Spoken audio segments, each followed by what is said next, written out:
संगठन को? नहीं, पार्टी की कार्यक्रमों की चर्चा हुई है और निश्चित रूप से पार्टी को कैसे दिशा देनी उस बारे में बातचीत हुई है, क्योंकि मैं पिछले 2 दिन से उनसे मिल नहीं पाया था, विधानसभा का सत्र था और कल मैंने शाम को मिलना था, तो आज मैंने उनसे मुलाकात की और मुलाकात में कैसे अगली बार के लिए हमने किन किन मुद्दों को लेकर विधानसभा में उठाना है, जनता की अदालत में उठाना है, सब बातों पर चर्चा। संगठन के गठन पे भी कोई संगठन के गठन को ज़्यादा चर्चा हमसे आपकी तरफ से भी कुछ नाम मांगे गए? नहीं, मेरे नाम मेरे लिए सभी बराबर है।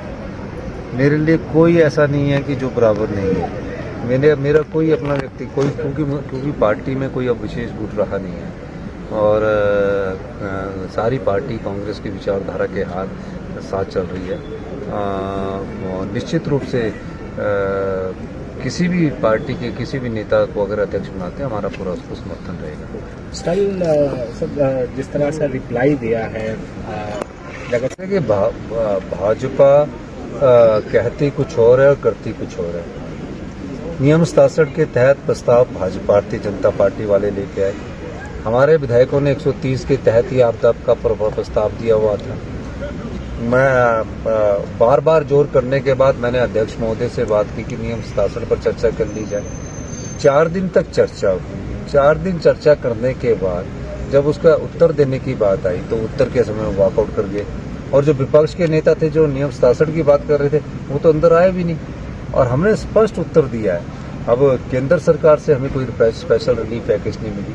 अपने रिसोर्सेज से हम लोगों की मदद कर रहे हैं। हम घर बनाने के लिए 7 लाख रुपया दे रहे हैं। घर में जो कपड़े और जो उनका सामान होता है, बिलोंगिंग्स होती है, उसके 70,000 रुपया दे रहे हैं। कच्चा घर टूट गया उसका 25,000 से 1 लाख रुपया दे रहे हैं। ऐसा पैकेज कहीं और नहीं मिल रहा है। जो पशुधन गया है उसमें 55,000 रुपया गाय का दे रहे हैं, भैंस का दे रहे हैं। तो सब प्रकार से हम अपने संसाधनों से आर्थिक स्थिति ठीक न होने के बावजूद भी कर रहे हैं। फिर भारतीय जनता पार्टी इस पर राजनीति कर रही है, वॉकआउट कर रही है, ये गलत बात है। सर, राहुल गांधी की यात्रा चल रही है, क्या यहाँ से भी हिमाचल से भी जाएगा कोई एमएलए या कोई? अभी तो हमारा विधानसभा का सत्र चल रहा है। सर, होम सेक्रेटरी भी आए? मुलाकात नहीं हुई, पर मेरी होम सेक्रेटरी साहब से मुलाकात करूंगा तब आपदा के बारे में उनसे बात करूंगा और हम चाहेंगे कि हमें स्पेशल राहत पैकेज दिया जाए। 12वीं का असर है, आज हिमाचल में पड़ रहा है, आने वाले समय में और राज्यों में पड़ेगा। ठीक है।